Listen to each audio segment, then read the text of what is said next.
तो उसकी मैं आप सबको म्यूट कर देती हूँ। ओके, जब फिर हमारा क्वेश्चन आंसर सेशन होगा तभी करेंगे फिर अनम्यूट।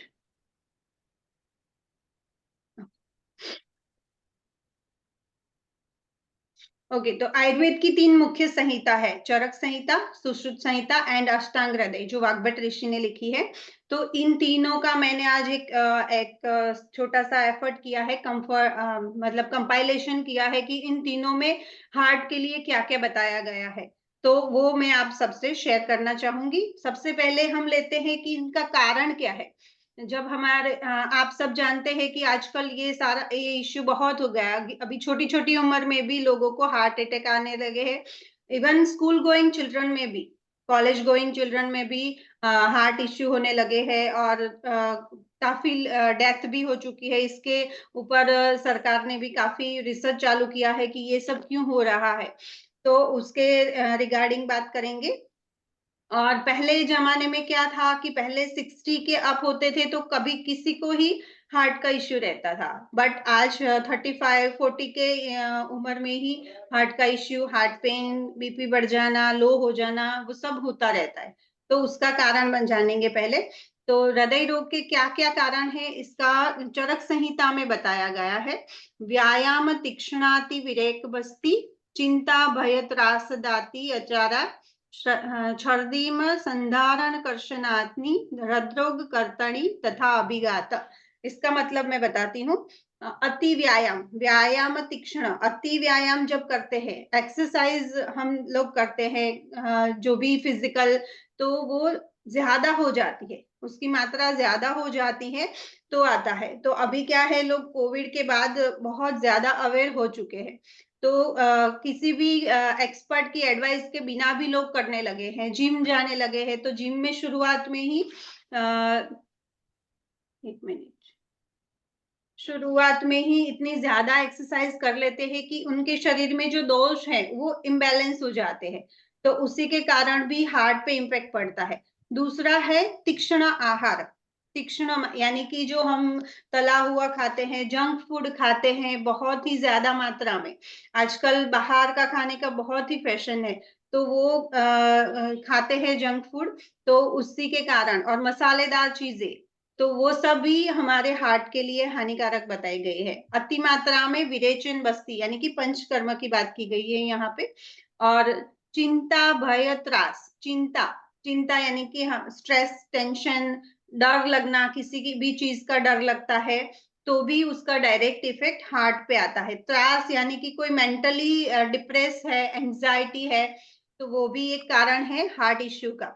आजकल ये बहुत ही हो गया है, काफी सारे लोगों में एंजाइटी, डिप्रेशन देखा जा रहा है। तो वो एक कारण है, वो दिखता नहीं है, किसी भी रिपोर्ट में नहीं आएगा, बट हमारे अंदर होता है। तो उसी के कारण भी हार्ट इश्यू होते हैं। सारे रिपोर्ट्स नॉर्मल होते हैं, बट ये कारण भी इसमें कहीं ना कहीं जिम्मेदार है। और फिर आम दोष, आम दोष यानी कि जो खाना पचा नहीं होता है, उसमें आयुर्वेद को आम दोष बताया गया है कि डाइजेशन ठीक से नहीं होता है। हमारी जो जठराग्नि होती है उसके अनुसार हम जब खाना नहीं खाते हैं तभी ये आम दोष बनता है। जितनी भूख है उससे ज्यादा कभी कभी खा लिया, कभी भूख है तो बिल्कुल नहीं खाते हैं, तो हमारी जठराग्नि डिस्टर्ब हो जाती है। तो उसके कारण भी ये आम दोष बढ़ता है। ज्यादा कफ वाली चीजें खाते हैं, और खाना खाते हैं उसके ऊपर दूसरे थोड़ी देर के बाद फिर से खाना खाते हैं, तो भी ये आम दोष बनता है। और आम दोष जो कोष्ठ में है, उदर यानी कि कोष्ठ में से पूरे शरीर में फैलता है, और उसके कारण भी हार्ट इश्यू बताया गया है। वेग धारण, आयुर्वेद में ऐसे 13 वेग हैं जो कभी धारण नहीं करना चाहिए, यानी कि जो मूत्र पुरुष, छर्दी, ऐसे कि जैसे आपको यूरिनेशन करना है बट उसको रोक के रखा तो वायु डिस्टर्ब होता है। अगर टॉयलेट जाना है, कहीं पे अवेलेबल नहीं है, उसको रोक के रखा तो भी वायु डिस्टर्ब। ऐसे 13 वेग है। अगर वॉमिटिंग होता है तो उसको रोक के रखा तो भी वायु डिस्टर्ब होता है। तो ये सब वेग धारण बताया गया है कि वो वेग धारण करते हैं तो वायु डिस्टर्ब होता है, उसके कारण हार्ट रोग, हार्ट पे इफेक्ट पड़ता है। और जो शरीर को कृश करने वाला, मतलब कि कई लोगों का ओबेसिटी है, तो ओबेसिटी में लोग क्या करते हैं, बहुत सारे मतलब अपने क्रैश डाइट पे चले जाते हैं, या फिर अपने शरीर को इतना मतलब पतला होने के लिए बहुत सारा कुछ न कुछ करते रहते हैं। तो वो उनके लिए जो गलत आहार विहार का सेवन कर लेते हैं, तो उसके कारण भी हार्ट इश्यू होता है। और हार्ट पे पर्टिकुलर हार्ट पे जो कभी अभिघात होता है, यानी कि कोई इंजरी होती है, तो भी हार्ट का इश्यू, हार्ट अटैक आता है। या फिर हार्ट एक मर्म बताया गया है, हमारे शरीर में 7 मर्म होते हैं कि जहाँ पे डायरेक्ट अगर इंजरी होती है तो तुरंत डेथ होने के चांसेस है। तो हार्ट भी उसमें एक मर्म है, तो उस पे अगर इंजरी होती है तो हाँ, तुरंत डेथ हो जाती है। तो ये सारे कारण बताए गए हैं। तो इन सारे कारणों के साथ-साथ व्याधि के 2 प्रकार बताए गए हैं, संतर्पणजन्य और अपतर्पणजन्य। संतर्पणजन्य जो है उसमें हमारे ये लाइफस्टाइल डिजीजेस जैसे हैं, हार्ट इश्यू है, डायबिटीज है, थायराइड है, हार्मोनल इम्बैलेंस है, ये सारे उसमें बताए गए हैं। तो उसमें भी ये मेन कारण है अति आहार।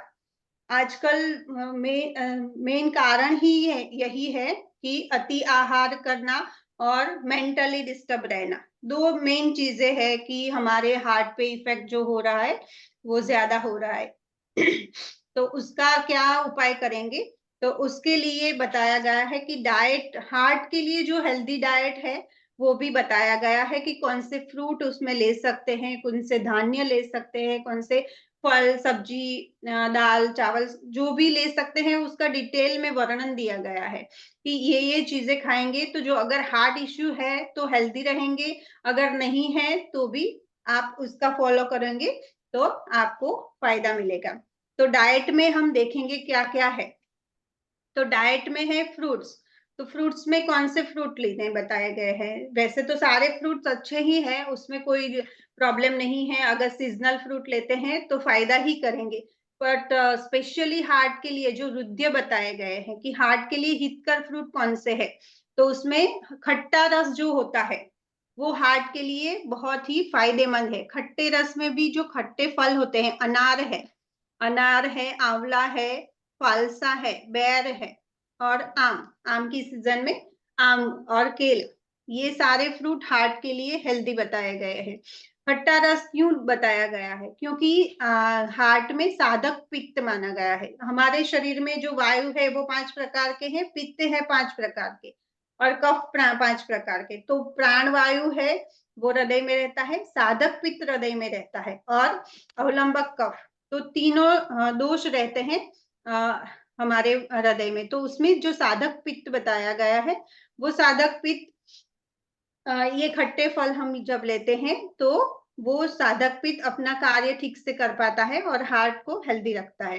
धान्य, धान्य यानी कि जो हम गेहूं चावल लेते हैं तो वो कौन से धान्य ले सकते हैं हम? तो उसमें बताया गया है कि 1 साल पुराना जो गेहूं है और 1 साल पुराना चावल, वो ले सकते हैं। पहले के ज़माने में क्या करते थे, गेहूँ चावल हम भर के रखते थे और उसको बाद में यूज़ करते थे।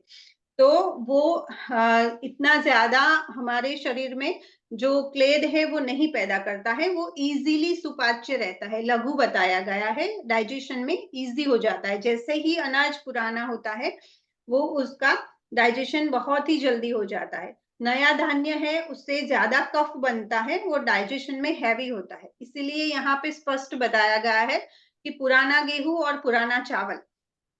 सब्जी में देखेंगे तो क्या बताया है कि सब्जी कौन सी लेनी चाहिए। तो अगर किसी का हार्ट का प्रॉब्लम है और नहीं भी है तो भी उनको परवल, परवल बेस्ट फ्रूट है। हमारे जो सारी जो सब्जियां आती है उसमें परवल कोई भी ले सकता है, कोई भी बीमारी है उसमें परवल खा सकता है।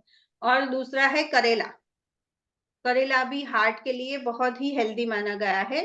तीसरा है कुष्मांड, पेठा जो आता है, पेठा नॉर्थ में ज्यादा खाया जाता है, तो वो पेठा भी बहुत ही फायदेमंद बताया गया है हार्ट के लिए।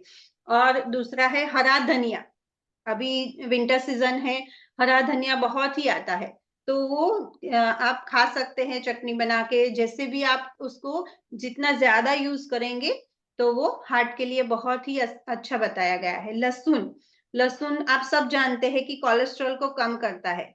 उसके साथ-साथ अभी जो हरा लहसुन आता है, वो बेस्ट फूड विंटर का है, क्योंकि हरे लहसुन में जो सूखे लहसुन में तीक्ष्णता होती है, हरे लहसुन में इतनी नहीं होती है। तो आप जितना मर्ज़ी चाहे खा सकते हैं। इवन हरा लहसुन दाह को भी, गर्म होने के बावजूद पूरे शरीर में जो जलन होती है, उसको भी कम करता है, हरा लहसुन। तो इतना फ़ायदेमंद है और अभी उसकी सीज़न भी है, तो जितना मर्ज़ी चाहे आप खा सकते हैं। मूली भी हार्ट के लिए हेल्दी बताई गई है। मूली का ये टाइम बहुत ही अच्छा है, दिसंबर और जनवरी, 2 महीने में मूली आप कभी भी खा सकते हैं, बट दोपहर के बाद नहीं। मूली और दही दोपहर के बाद नहीं खाना चाहिए, ऐसा आयुर्वेद में बताया गया है। स्पाइसेस कौन से ले सकते हैं? तो सौंठ है, अजवाइन है, लहसुन, अदरक, घी ले सकते हैं घी के साथ। फिर दालें, दाल कौन सी ले? तो दाल में मूँग की दाल बहुत श्रेष्ठ बताई गई है। मूँग है जो है वो इज़िली डाइजेस्ट हो जाते हैं, पचने में बहुत ही हल्के होते हैं, तो वो वात दोष को ज़्यादा नहीं बढ़ाते। जिनके शरीर में वात दोष पहले से ही बढ़ा हुआ है, तो उनको दालों में सिर्फ़ मूँग की दाल ही लेनी चाहिए। ज़्यादा हार्ट के लिए और कोई दाल नहीं बताई गई है और कुल्थी जो बताई गई है, तो वो ले सकते हैं। 2 ही बताया गया है और हार्ट के लिए तेल जिनको हार्ट इश्यू हो चुका है, उनके लिए तेल अपथ्य बताया गया है। क्योंकि तेल है वो तीक्ष्ण गुण वाला होता है, तो उनके लिए वो हार्ट के लिए अच्छा नहीं है, तो उनको कम खाना चाहिए। उसकी जगह पे गाय का घी बताया गया है, कि जिनको भी हार्ट अटैक आ चुका है या फिर हार्ट का इश्यू रहता है, बीपी बढ़ रहा है, तो वो शुद्ध गाय का देसी घी आप खा सकते हैं, लिमिटेड मात्रा में, जितनी आपकी डाइजेशन की कैपेसिटी है, उसके अनुसार ले सकते हैं, घी का सेवन कर सकते हैं, घी में सब्जियाँ बना के दाल में भी डाल के भी ले सकते हैं, रोटी पे लगा के भी ले सकते हैं। घी में कोई प्रॉब्लम नहीं है, उससे कोई कोलेस्ट्रॉल नहीं बढ़ेगा। बट तेल से बढ़ता है। तेल से थोड़ा बहुत जो वात दोष वाला जो हार्ट पेशेंट है, उनके लिए तकलीफ करेगा, पित्त दोष वाला भी, उनके लिए थोड़ा तेल तकलीफ करेगा, तो उनको नहीं लेना चाहिए। उनको घी में ज़्यादा से ज़्यादा चीज़ें बना के ले सकते हैं। और दूसरा बताया गया है कि दही का पानी बेस्ट होता है। दही का पानी को मस्तु बोलते हैं संस्कृत में। तो दही के ऊपर जो पानी हम निकाल देते हैं, साइड में जो निकलता है हमारा, वो ले सकते हैं। दही बिल्कुल नहीं ले सकते, बट उसका पानी है, वो क्या करता है, भेदक गुण बताया गया है। जो हमारी कैपिलरीज़ में कोलेस्ट्रॉल जम जाता है, तो वो दही के पानी से वो कोलेस्ट्रॉल रिमूव हो जाता है। आर्टरीज़ में से रिमूव हो जाएगा कोलेस्ट्रॉल। तो वो दही का पानी उसमें थोड़ा काला नमक डाल के ले सकते हैं और थोड़ा सेंधा नमक भी ले सकते हैं उसके साथ। और नमक में हमेशा सेंधा नमक ही लेना चाहिए। सोडियम वाला नमक आप सबको पता ही है कि सोडियम वाला नमक जो होता है वो हार्ट के लिए बिल्कुल अच्छा नहीं होता है। सेंधा नमक, काला नमक ले सकते हैं। और चिकित्सा में क्या बताया गया है? तो चिकित्सा में एक एक चूर्ण बताया गया है, जो मैं आपको बोलूँगी। दाडिम कृष्ण लवण शुंठी हिंगु अम्लवेतम स अपतंत्र कृद्रोग श्वासगन चूर्ण उत्तम। तो उसके लिए दाडिम जो आता है, फ्रेश मिलता है तब तक फ्रेश लेना है। जब नहीं मिलता है, तो दाडिम अनारदाना जो आता है, सूखा अनारदाना, उसको लेना है। और काला नमक, हींग, तीसरा है हींग। 5 द्रव्य इसमें पड़ते हैं, आपको नोट डाउन करना है तो आप कर सकते हैं। पहला है दाड़िम, सूखा अनारदाना, फिर काला नमक, फिर हींग, फिर सौंठ, जिंजर पाउडर जिसको बोलते हैं, तो वो सौंठ है। अम्लवेतस चूर्ण, जो आपको आयुर्वेदिक शॉप में मिल जाएगा। ये 5 चीजें समान मात्रा में लेनी है। अगर दाडिम जो अनार मिलता है, वो फ्रेश मिलता है, तो वो दूसरी जो 4 चीज़ें हैं, उसका चूर्ण बना के अलग से दूसरी 4 चीज़ों का चूर्ण बना के अलग से उसके साथ दाडिम के जो दाने हैं अनार दाने के ऊपर डाल के भी आप फ्रेश अनार दाने के ऊपर डाल के ले सकते हैं। इसको कब लेना है? तो इसको 1 घंटे खाना खाने के 1 घंटे पहले लेना है। दोपहर में लेते हैं, रात में लेते हैं, तो जब भी लेते हैं खाना खाने के 1 घंटे पहले। ओके। दूसरी जो चिकित्सा भी बोल सकते हैं और प्रिवेंशन भी बोल सकते हैं। इसको प्रिवेंशन के तौर पे भी ले सकते हैं और हम चिकित्सा के तौर पर भी जिनको हार्ट इश्यू है तो भी ये ले सकते हैं।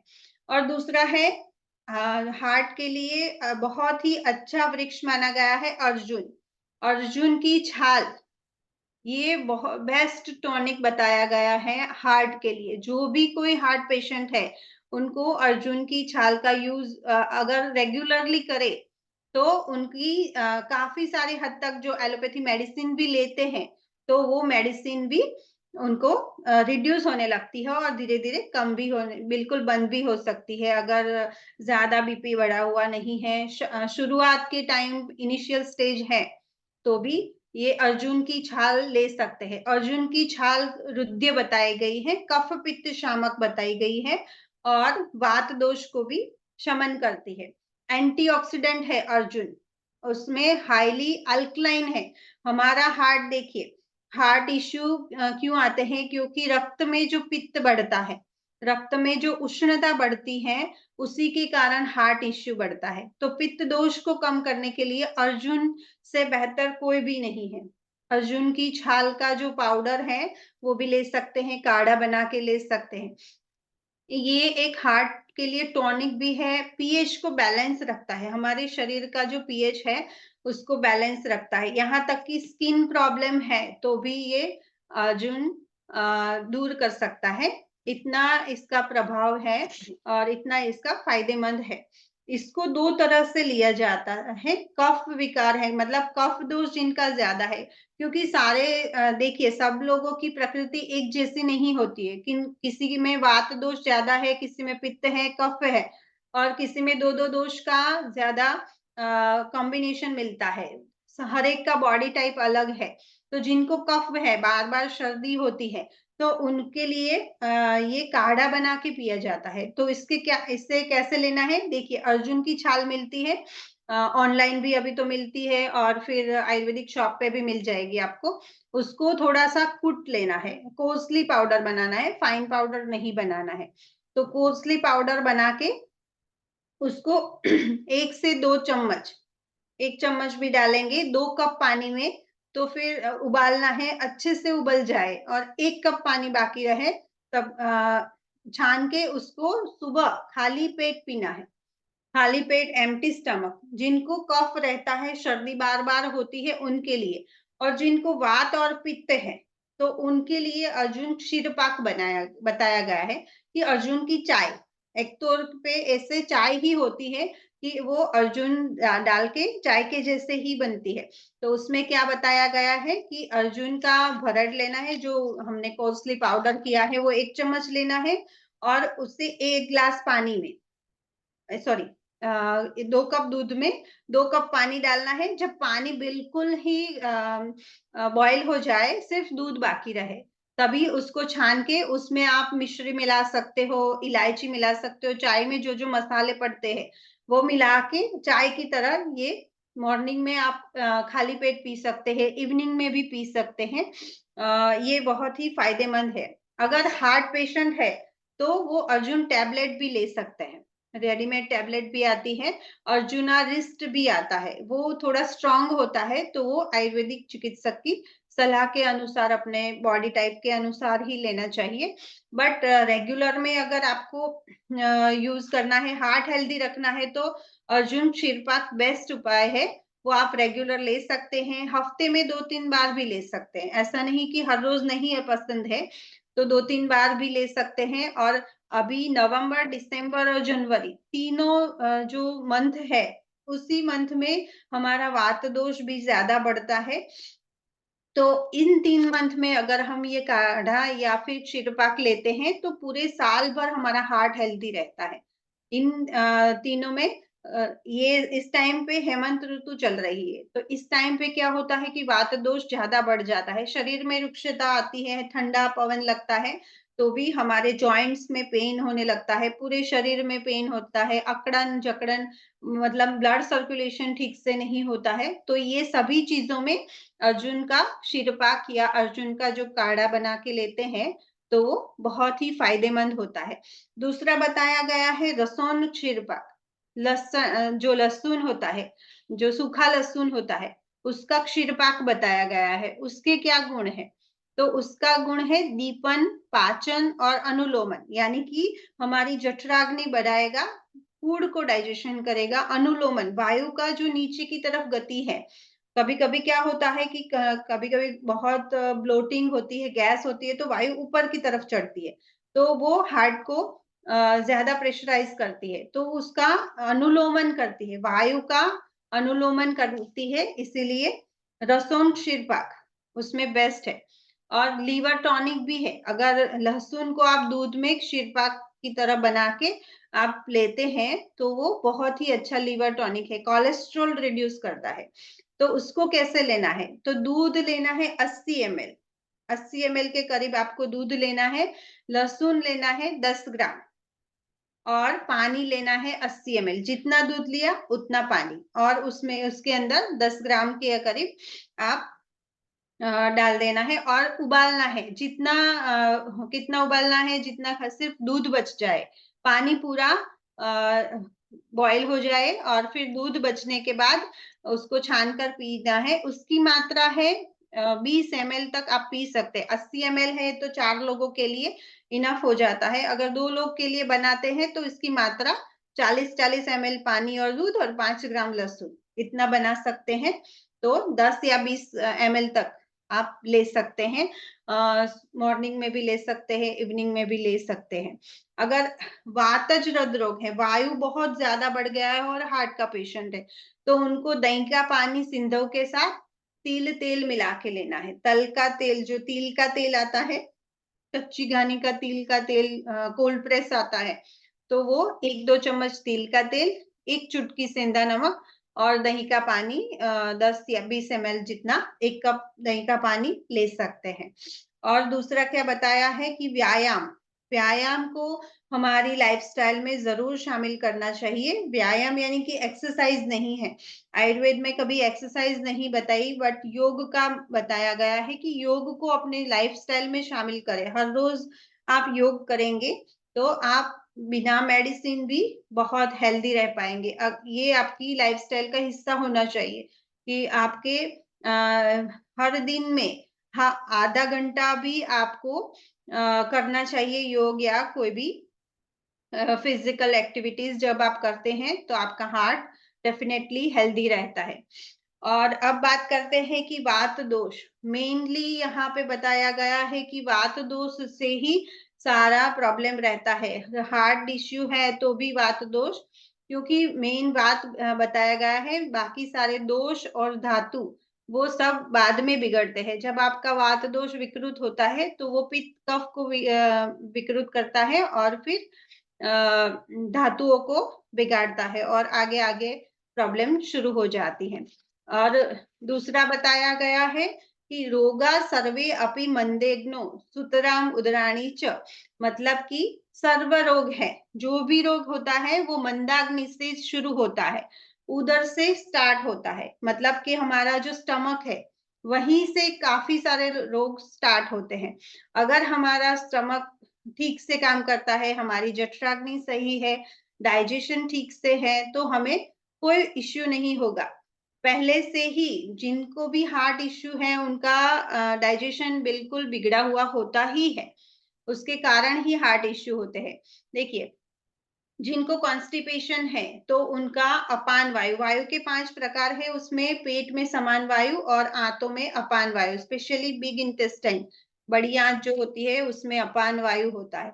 अगर कॉन्स्टिपेशन रहता है तो अपान वायु डिस्टर्ब होता है, तो वो ऊपर की तरफ गति करके समान वायु को डिस्टर्ब कर देता है, और समान वायु और अपान वायु मिलकर प्राण वायु को, जो हार्ट में रहता है, उसको डिस्टर्ब करता है, तभी हार्ट का इश्यू होने लगता है।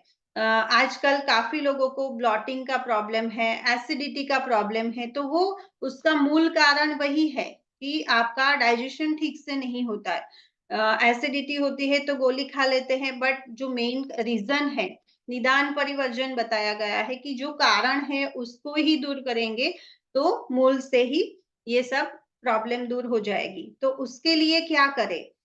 अगर किसी को वायु की डिस्टर्ब हो गया है, कॉन्स्टिपेशन रहता है, गैस बनती है, तो उसके अनुलोमन चिकित्सा बताई गई है कि अनुलोमन चिकित्सा में खाना-पीने का जो मैंने बताया कि तीक्ष्ण आहार नहीं लेना है, बाहर का नहीं लेना है और गरम-गरम जैसे ही बनाया है, तो 1 घंटे के अंदर खाना खा लेना चाहिए।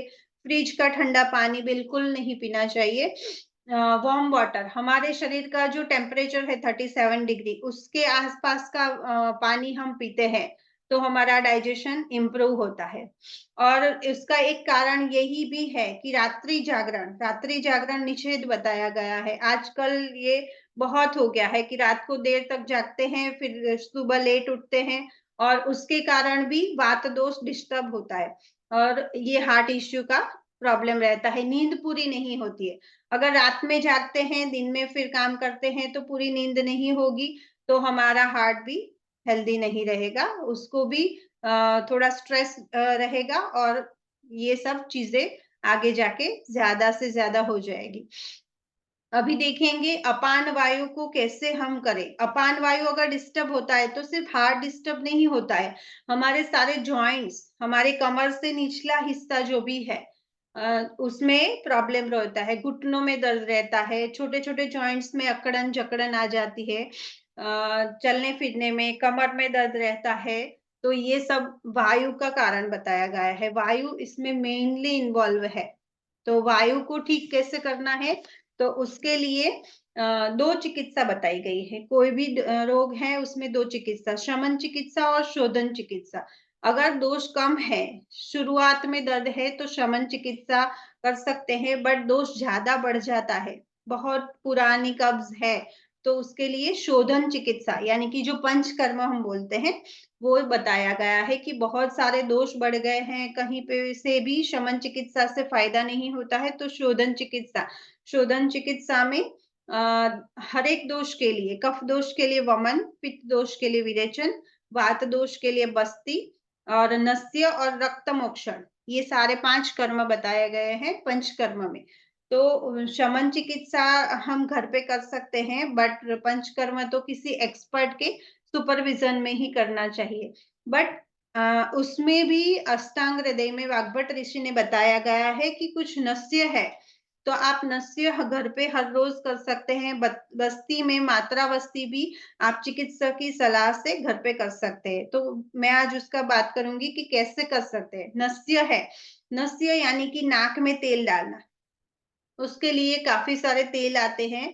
अलग-अलग डिज़ीज़ के लिए अलग-अलग ऑयल भी आते हैं और कुछ भी नहीं है तो आप गाय का घी थोड़ा-सा हल्का-सा गरम करके हर रोज़ रात को 2-2 बूँद नाक में डालते हैं, तो आपके गले के ऊपर के जो भी रोग है, वो अ, उसमें शमन हो जाता है, उसको प्रॉब्लम बहुत दूर हो जाती है। कान के रोग है, आँख के रोग है, साइनसाइटिस, नाक के जो भी रोग हैं, सर में दर्द रहता है, बालों का झड़ना, जो भी कुछ प्रॉब्लम है, वो सब नाक नाक में नस्य करने से दूर हो जाते हैं। नस्य से हमारे जो स्रोतस है, उसमें स्निग्धता आती है, जो नाक से लेके पूरे ब्रेन तक, नाक में अगर तेल डालते हैं, नासा ही शीर्षोद्वारम ऐसा कहा गया है कि जो हमारा ब्रेन का द्वार है वो नाक से ही शुरू होता है। अगर गले से ऊपर का जो भी प्रॉब्लम है तो नाक में आप डालोगे तो पूरे गले के ऊपर के पार्ट में यानी कि ब्रेन में, आँखों की नसों में,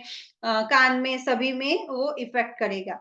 तो नस्य बहुत ही अच्छा है। तो गाय के घी का ले सकते हैं, तिल तेल का नस्य ले सकते हैं, बादाम के तेल का नस्य ले सकते हैं और कोकोनट ऑयल का ले सकते हैं, बट वो थोड़ा ठंडा रहता है तो बहुत ना ले, हर रोज नहीं ले सकते, बट ये 3 तो ले ही सकते हैं डेफिनेटली। और दूसरा अणु तेल करके आता है, एक आयुर्वेदिक ऑयल आता है, वो भी आप ले सकते हैं। षड बिंदु ऑयल आता है, वो ले सकते हैं। उसके बाद बताया गया है कि बस्ती चिकित्सा। बस्ती चिकित्सा में मात्रा बस्ती आप घर पे या फिर कोई नजदीक के आयुर्वेदिक चिकित्सक के पास जाके भी आप करा सकते हैं। वो भी बहुत ही बेस्ट ट्रीटमेंट होती है वात दोष के लिए। स्पेशली उसमें क्या होता है कि एनिमा जैसे देते हैं, वो पानी की एनिमा देते हैं, बट यहाँ पे बस्ती में मेडिकेटेड ऑयल आता है, वो एनस के थ्रू डाला जाता है। तो वो क्या इफेक्ट करता है, जैसे वृक्ष को हम पानी देते हैं तो मूल में देते हैं तो पूरे वृक्ष में उसकी असर होती है, वैसे ही बस्ती करते हैं तो हम एनस में अगर ऑयल चढ़ाते हैं तो वो उसका फायदा पूरे शरीर को मिलता है, वो पूरे शरीर के दोष को कंट्रोल कर लेता है। अगर वात दोष कंट्रोल में आ जाता है तो पित्त और कफ दूषित नहीं होगा, और सारी धातुएं भी अच्छे से अपना कार्य कर सकती हैं। और शमन चिकित्सा में अगर किसी का वात दोष बिगड़ा है, अनुलोमन करना है तो क्या करना है, तो वो रसायन चिकित्सा कर सकता है। अगर किसी चिकित्सक के पास नहीं जाना चाहता है तो वो रसायन चिकित्सा घर पे कैसे करे, तो रसायन में सबसे बेस्ट है गुडुचि, जिसको गिलोय बोलते हैं, अमृता नाम है इसका। तो वो तीनों दोष को बैलेंस करती है। अगर आपको पता नहीं होता है कि आपके शरीर में कौन सा दोष बढ़ा है, कौन सा घटा है, कैसे करना है, तो वो गुडुचि उसका बेस्ट ऑप्शन है। वो गुडुचि का क्या करना है, सूखी डाली मिलती है गिलोय की, गिलोय का चूर्ण भी आता है। आसपास आपके घर के आसपास अगर नीम का पेड़ है तो उसके ऊपर गिलोय आपको मिलेगी। तो गिलोय की टहनियां मिल जाती है तो बहुत ही अच्छा है, नहीं मिलती है ऑनलाइन शायद उसकी टहनियां सूखी हुई मिलती है टुकड़ों में, वो भी मंगा सकते हैं। नहीं मिलता है तो गिलोय का चूर्ण मिलता है, वो भी आप ले सकते हैं। अगर टहनियां मिलती है तो उसको कूट के रात को भिगो देना है, सुबह में उसको बॉयल करके और फिर 1 कप जैसा 1 ग्लास में भिगो देना है, 1 कप जितना बाकी रहता है तो आप मॉर्निंग में पी सकते हैं। तो वो रसायन चिकित्सा है। वो क्या कितने दिन तक लेनी है, 5 या 7 दिन तक लेनी है, फिर 1 महीने के बाद फिर से लेना है। तो ये भी हमारे पूरे शरीर के दोषों को कम कम नहीं, मतलब नॉर्मल करता है। पूरे शरीर को दोषों को नॉर्मल करेगा, और हार्ट को तो हेल्दी रखेगा ही, बाकी सारी सिस्टम को भी हेल्दी रखेगा। अगर आपको कॉन्स्टिपेशन है, खाना ठीक से पच नहीं रहा है, तो आप 1 वीक के लिए त्रिफला का प्रयोग कर सकते हैं। मॉर्निंग, इवनिंग और नून में तीनों टाइम 1-1 चम्मच 5 ग्राम के करीब आप त्रिफला ले सकते हैं खाना खाने के बाद, हल्के से गुनगुने पानी से, तो भी आपका डाइजेशन ठीक हो जाएगा। और छोटी हरड़ आती है, 2 टाइप की हरड़ आती है, हरड़ यानी कि हरी तकी जो जिसको बोलते हैं, तो वो छोटी हरड़ आती है, वो साबुत मिलती है, तो वो ले सकते हैं। आपको उसको भून के मुखवास की तरह, मतलब जो आप खाना खाने के बाद ले सकते हैं, उसको चबा चबा के खा सकते हैं। अगर वो नहीं खा सकते तो हरड़ का चूर्ण आता है, हरी तकी चूर्ण बोलते हैं उसको, तो वो भी आप अपने घर पे रख सकते हैं। हरी तकी क्या करती है, वायु का अनुलोमन करती है। वायु का अनुलोमन होने से आपके जो ब्लोटिंग है, एसिडिटी है, डाइजेशन का इश्यू है, वो कम कर देती है। और उसका भेदन गुण बताया गया है, हरी तकी लेखन कर्म करती है, यानी कि जो आंतों में हमारी सीलिया होती है, ब्रश के टाइप की छोटी छोटी सिलिया होती है, उसके ऊपर हमारा जो मल जमा होता है, हम कुछ भी खाते रहते हैं, आम दोष बनता है, तो वो टॉक्सिन्स हमारा आंतों में चिपक जाता है, तो हरी तकी उसको पूरा क्लीन कर देती है। अगर आप रेगुलरली हरी तकी लेते हैं तो आप खुद फील करोगे कि आपके आंते एकदम क्लीन हो गए हैं। हर रोज ले सकते हैं आप हरी तकी, निर्दोष औषध है, उसका बेनिफिट बहुत ही ज्यादा है। तो आप अगर कंफ्यूजन है तो कोई आयुर्वेदिक चिकित्सक के पास जाके भी अपना कंफ्यूजन दूर करके भी हरिता की चूर्ण ले सकते हैं। तो ये सारे बताए गए हैं शमन और शोधन चिकित्सा। इसके बाद बताया है कि विंटर फूड, अभी ये मौसम चल रहा है तो विंटर फूड हम कैसे ले सकते हैं। तो विंटर में अभी बेस्ट फूड है बाजरा, मिलेट्स जो अभी आते हैं, तो उसमें बाजरा बहुत ही फायदेमंद है, उसमें फाइबर रिच फूड बताया गया है, और बाजरे की तासीर गर्म है, तो अभी इस टाइम पे ले सकते हैं, गर्मियों में बाजरा नहीं ले सकते, बट अभी बहुत ही फायदेमंद फूड बताया गया है। डाइजेशन इजी है, बाजरे का डाइजेशन बहुत ही इजी, आपको हैवीनेस नहीं लगेगी अगर आप बाजरे की रोटी खाते हैं सब्जी के साथ की, जैसे भी उसमें भी कोलेस्ट्रॉल कम करने का गुण होता है बाजरे में। और उसके बाद है गोंद, रेजिन जो बताया गया है, वो भी इस टाइम पे ले सकते हैं। गार्लिक ले सकते हैं, और फिर घी ले सकते हैं। ग्रीन लीफी वेजिटेबल्स है, वो भी अपनी अपनी डाइजेस्टिव कैपेसिटी के अनुसार ये सारी चीजें ले सकते हैं। तो ये सब बताया गया था कि वातज। और एक बात है कि अभी वात दोष बढ़ रहा है, तो अभ्यंग, अभ्यंग यानी कि मालिश, मसाज करना है। तिल तेल का मसाज कर सकते हैं, और कोकोनट ऑयल का मसाज भी कर सकते हैं, सरसों का तेल का मसाज कर सकते हैं, कोई भी तेल अवेलेबल है उसका मसाज पूरे शरीर में जरूर कीजिए। अगर पूरे शरीर में नहीं हो पाता है तो 3 जगह ऐसी बताई गई हैं, शीर श्रवण पादेसु विशेषण शीलयेत, यानी कि सिर में तेल डालना है, श्रवण कानों में तेल डालना है, और पैरों में पादाभ्यंग बताया गया है, पैरों के तलवे में मसाज कीजिए। तो ये 3 जगह पे अगर आप मसाज करते हैं तो शरीर में वात दोष बहुत ही कंट्रोल में रहेगा, ज्यादा नहीं बढ़ेगा, और जॉइंट पेन, स्टिफनेस जो वो सब दूर हो जाती है। और महीने में या फिर जब भी टाइम मिलता है, पूरे बॉडी पे मसाज करके, नहाने के पहले भी आप पूरे बॉडी में मसाज करके फिर नहा सकते हैं। तो ये सारे छोटे छोटे उपाय जो है वो हम रेगुलरली करते रहेंगे, तो कहीं ना कहीं ये हमारे पूरे बॉडी को हेल्दी रखेंगे, हेल्दी रखने में हमें सहायता देते हैं। वैसे तो आयुर्वेद बहुत ही बड़ा सब्जेक्ट है, पूरा 1 घंटे में कवर नहीं होता है, बट मैंने एक कोशिश की है कि जितना हो सके मैं आपके साथ शेयर करूं। तो आज के लिए बस इतना ही। अगर किसी को कोई क्वेश्चन है तो आप पूछ सकते हैं।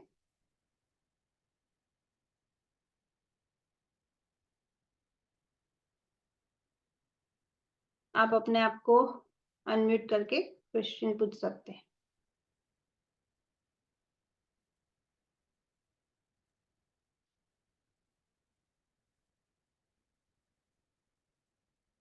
कोई कंफ्यूजन है तो भी पूछ सकते हैं, कुछ भी है। यस।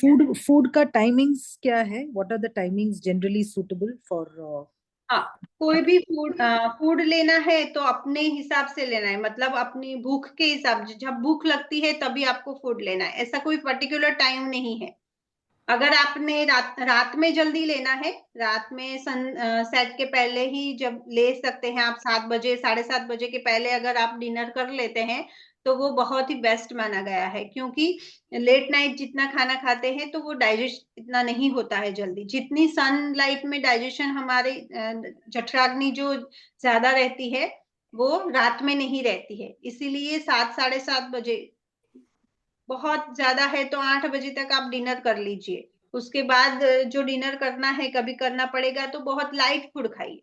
रात को हमेशा लाइट फूड ही ले सकते हैं, तो वो बहुत ही फायदेमंद रहेगा। और रात में अगर आपने 8 बजे खाया है तो सुबह कब खाना है? तो सुबह आपको अच्छी भूख लगे तभी खाना खाना चाहिए। कभी क्या है कि कोई कफ प्रकृति का आदमी है तो उनको बहुत जल्दी भूख नहीं लगेगी, बट जो जिनके शरीर में पित्त दोष ज्यादा है तो उनको बहुत जल्दी भूख लगती है, तो उनको खाना खा लेना चाहिए। ऐसा नहीं कि जब उनको भी बहुत लेट खाना चाहिए। इंटरमिटेंट फास्टिंग जो अभी चल रहा है तो वो सबके लिए नहीं है। जिनके लिए, जिनको कफ दोष है वो इंटरमिटेंट यानी कि 16 घंटे 18 घंटे फास्टिंग करते हैं तो उनके लिए अच्छा है। बट जब पित्त दोष बढ़ेगा तो वो उनकी ऑलरेडी जठराग्नि बहुत बड़ी हुई होती है। अगर जठराग्नि में हम खाना नहीं खाएंगे तो हमारा जो एंजाइम्स निकले हुए हैं, तो वो हाइड्रोक्लोरिक एसिड है, वो ज्यादा डैमेज करेगा हमारे स्टमक को, इसलिए पित्त है तो वो बढ़ेगा फिर। अच्छा, बिफोर फ्रेश होने से पहले बोलते हैं 1 लीटर पानी पीना चाहिए गुनगुना, इज इट ओके? नहीं नहीं, इतना ज्यादा पानी भी हमारे शरीर में बहुत अच्छा नहीं होता है, क्योंकि ज्यादा पानी हम पीते हैं तो क्लेद उत्पन्न करता है। तो पानी में क्या बताया गया है कि पानी इतना पियो कि जब आपको प्यास लगे। कभी भी सुबह उठने के बाद भी अपना शरीर ही ऐसा बनाया गया है कि आपको जब पानी की नीड है तो पानी की प्यास लगेगी, अगर भूख लगी है तो ही खाना खाओ। बॉडी अपने आप सिग्नल देती है कि पानी पियो या खाना खाओ। अभी बहुत सारे लोग ऐसे हैं कि हाइड्रेट रखो अपने आप को, बट जितना ज्यादा पानी पिएगी आपकी किडनी पे लोड बढ़ेगा और वो भी नहीं अच्छा नहीं है। तो जितना जरूरी है उतना ही पानी पीजिए। और एम्प्टी स्टमक मॉर्निंग में पीना है, 1-2 ग्लास गुनगुना पानी आप पी सकते हैं, बट वो क्या है, हैबिट मत बनाइए। अगर हैबिट बनाएंगे तो आपके शरीर को उसकी हैबिट लग जाएगी और उसके बगैर आपको प्रेशर नहीं आएगा। Thank you, Welcome. Thank you. Ma'am, जो लेडीज अभी 45 अबव है या नियर टू 50 है, now that ladies must be going through some kind of menopause.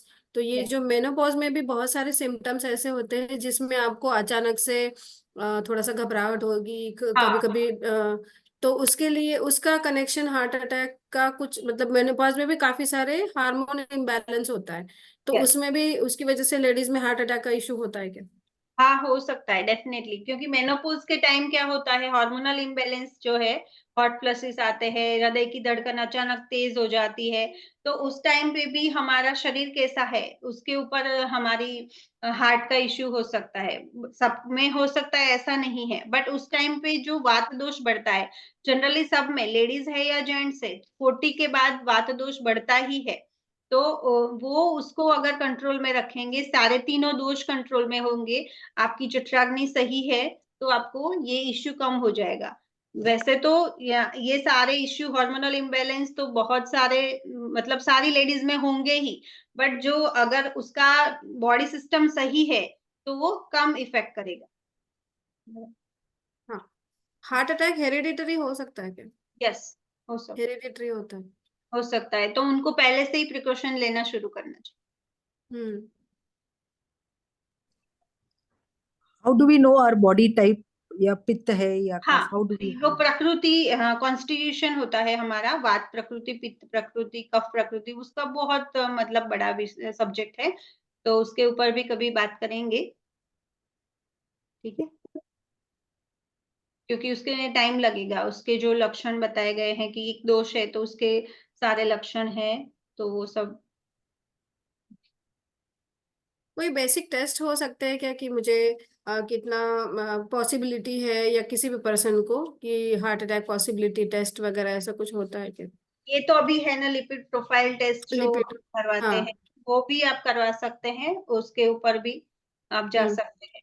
और आपका बॉडी टाइप, जैसे मैम ने बोला कि कितने दोष है, आप आयुर्वेदिक चिकित्सक के पास जाएंगे तो वो आपको बताएगा कि आपकी कौन सी प्रकृति है, आपको क्या क्या खान पान करना चाहिए, क्या नहीं करना चाहिए, वो सब। तो क्या उसके लिए वो कोई टेस्ट करते हैं या कैसे करते हैं, मतलब हाउ वो विल दे नो कि? आपकी हिस्ट्री लेते हैं, वो काफी सारा आपको क्वेश्चन करेंगे तो पता चल जाएगा। वो परीक्षा, मतलब जो बोलते हैं, वो कर सकते हैं आयुर्वेद की। सॉरी टू इंटरप्ट, हम एक और सेशन आगे जाके लेने वाले हैं जिसमें कौन से टेस्ट करने चाहिए या प्रिवेंटिव हेल्थ चेकअप का क्या इम्पोर्टेंस है, इसका हम एक सेशन लेंगे शॉर्टली, कुछ दिनों में। तब उसमें ये सारी चीजें बताएंगे हम कि वाई, लाइक वो सेशन होगा why preventive health checkup is important in today's era, तो वो हम लेंगे आगे जाके। ओके। और डाइट कोर्स भी हमारा थोड़े टाइम पे शुरू हो जाएगा, आयुर्वेदिक डाइट कोर्स, तो वो भी जिसको ज्वाइन करना है वो भी कर सकते। यस, हमारा एक कोर्स स्टार्ट होने वाला है, एक स्मॉल कोर्स होगा वो, वीक 1 वीक का होगा, कि जिसमें आयुर्वेद के बारे में डिटेल्स और जो उसमें क्या डाइट होना चाहिए, क्या होना चाहिए, वो सारा उसको उसमें कवर किया जाएगा। ऐसे आप जिस ग्रुप में हैं उसमें इंफॉर्मेशन आती रहेगी, जो ग्रुप में नहीं है तो मैं अभी चैट में ग्रुप का लिंक शेयर कर देता हूँ, उस ग्रुप को आप ज्वाइन कर सकते हैं इसके थ्रू, लिंक के थ्रू, और आपको सारी इंफॉर्मेशन मिलती रहेगी। Sorry for interruption, question session चालू रखें। यस, अभी कोई क्वेश्चन है किसी को? मैम आपने बताया अर्जुन और गिलोय के बारे में, तो इसके कंजम्पशन से कोई साइड इफेक्ट होता है क्या? नहीं, इसका कंजप्शन कैसे करना है वो आपको पूछ के ही करना है। मतलब कि क्या है, अगर आप हेल्दी है तो गिलोय लेते हैं तो 5 डेज गिलोय लीजिए, 1 महीने में सिर्फ 5 दिन ही लेना है, ज्यादा नहीं लेना। मतलब जो अति सर्वत्र वर्जयेत, जो भी अतिरेक करेंगे वो अच्छा नहीं है। आपने देखा होगा कि कोविड के टाइम में लोगों ने बहुत सारे काढ़ा बना के घर पे बना के काढ़े पिए थे, तो वो बहुत ही नुकसानदायक हुए थे। काफी सारे लोगों को यहाँ तक अल्सर भी हो गया था स्टमक में, क्योंकि काढ़ा जो होता है वो एक टाइप का बहुत गर्म होता है, वो सबके लिए नहीं होता है। तो ऐसे बिना चिकित्सक की सलाह से किसी कुछ भी नहीं ले सकते। ऐसे ओके मैम, अगर थैंक यू। आपको करना है किसी को कंसल्टिंग, तो सर ने दिया है नंबर, आप उस पे कॉल करके आयुर्वेदिक कंसल्टिंग कर सकते जी मैम, थैंक यू। हैं।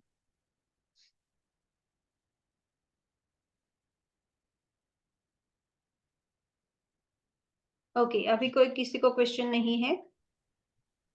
मैम चैट पे क्वेश्चन है एक। मैम वैशाली ने पूछा है ये हरिताकी कौन से हरिता की ब्रांड कौन का से ब्रांड की? वैसे तो कई सारे ब्रांड की आती है, बट लायन ब्रांड जो आती है, और अष्टांग हर्बल करके आती है, वो 2 ब्रांड में यूज करती हूँ, तो उसकी काफी सारी अच्छी आती है। और साबुत हरितकी मिलती है। अगर आपको किसी ब्रांड में नहीं जाना है तो ऑनलाइन छोटी हरड़ करके छोटी हरड़ आती है, वो मिलती है। आप हरड़ सर्च करोगे, अमेजोन पे भी मिल जाएगी वो। उसको लाके भूनना है, घर पे ड्राई भूनना है, उसमें कुछ डालना नहीं है। ऐसे ही भूलोगे तो वो फूल जाएगी, बड़ी हो जाएगी, और फिर उसको रोस्ट करके आप रोस्ट करके फिर पाउडर करके रखेंगे तो वो भी ले सकते हैं। बिना रोस्ट करके मुंह में चबा चबा के खाएंगे खाना खाने के बाद, तो भी वो बेस्ट है। मैम मेरा एक क्वेश्चन है। यस। आपने जो बताया कि इंटरमिटेंट फास्टिंग सबके लिए सुटेबल नहीं है, सॉरी। तो वैसे ही और एक डाइट प्लान है जो कि बहुत अभी चर्चे में, जो जगन्नाथ दीक्षित डाइट प्लान, जो डिचकर सर का बेसिकली था, तो वो कौन सी प्रकृति के लिए सुटेबल है या कोई भी कर सकता है वो एज लाइफस्टाइल? वो मैंने नहीं सुना है, आप कौन सा बोल रहे? जगन्नाथ दीक्षित डाइट, जो कि 2 ही बार खाना खा रहे हैं, उसमें ब्रेकफास्ट स्किप करना है। ब्रेकफास्ट वही स्किप कर सकते हैं जिनका ज्यादा पित्त नहीं है। अगर आप एसिडिक है, अगर पित्त ज्यादा है, तो आपको खुद ही जलन महसूस होगी। अगर आप खाना नहीं खाओगे तो आपको कभी कभी अनुभव किया होगा कि जिनको पित्त ज्यादा है, बहुत भूख लगी है, खाने का टाइम नहीं है, तो सर में दर्द करता है, चिड़चिड़ापन आ जाता है, नहीं खाते हैं तो वो नहीं होना चाहिए। अगर वो नहीं होता है तो आप लॉन्ग टाइम तक आप कर सकते हैं। और ओके। लंघन भी बताया गया है, आयुर्वेद में तो बताया गया है 24 घंटे का लंघन। जब हम लंघन चिकित्सा कराते हैं तो उसमें क्या है, 24 घंटे उपवास कराते हैं, फास्टिंग कराते हैं, सिर्फ गुनगुना पानी ही देते हैं। उसके बाद धीरे धीरे धीरे डाइट पे, उसको 3-4 दिन के बाद ही डाइट पे ले जाते हैं, तो वो भी चिकित्सा की तरह कर सकते हैं, बट रेगुलरली नहीं। ओके। बट उसमें कौन से डोज बढ़े हुए हैं उसके हिसाब से करेंगे तो बहुत फायदा मिलेगा। ऐसे ही सब जगह पे पढ़ के फिर करेंगे और अपने बॉडी को सूट नहीं किया है, तो वो फायदे की जगह नुकसान भी कर सकते। ओके।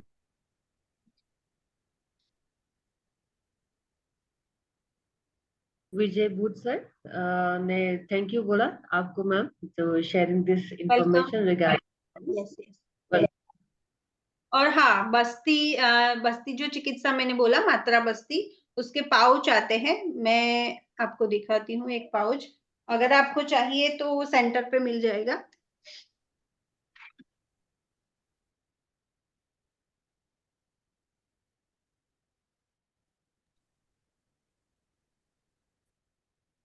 देखिए, इस तरह का बस्ती का पाउच आता है, ये देख रहे हैं आप? दिख रहे हैं सबको? ये मात्रा बस्ती का पाउच होता है। ये आप ले सकते हैं, 3 दिन का 5 दिन का कोर्स आता है ये मात्रा बस्ती का pouch.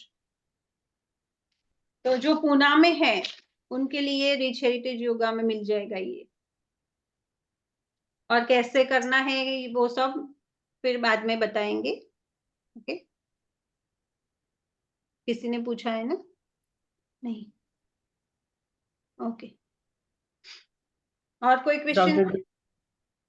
Dr. Richa ma'am also saying thank you. Thank you. You're welcome, ma'am. Welcome ma'am. और कुछ कोई क्वेश्चन पूछना चाहते kindly ask. Okay, thank you everyone. Thank you everyone for giving your time. Thank you so much, Shilpa ma'am. It was really very informative session, and I'm sure कि आप सबको ये session काफी helpful रहा होगा और आपको काफी सारी information मिली होगी regarding health, heart health. So I think इसी अच्छे note के साथ we'll end up our session. Thank you so much for your time, everyone. Thank you so much, Thank you Shilpa ma'am. everyone. Thank you ma'am. Thank you so much. Thank you ma'am. Thank you. Thank you so much.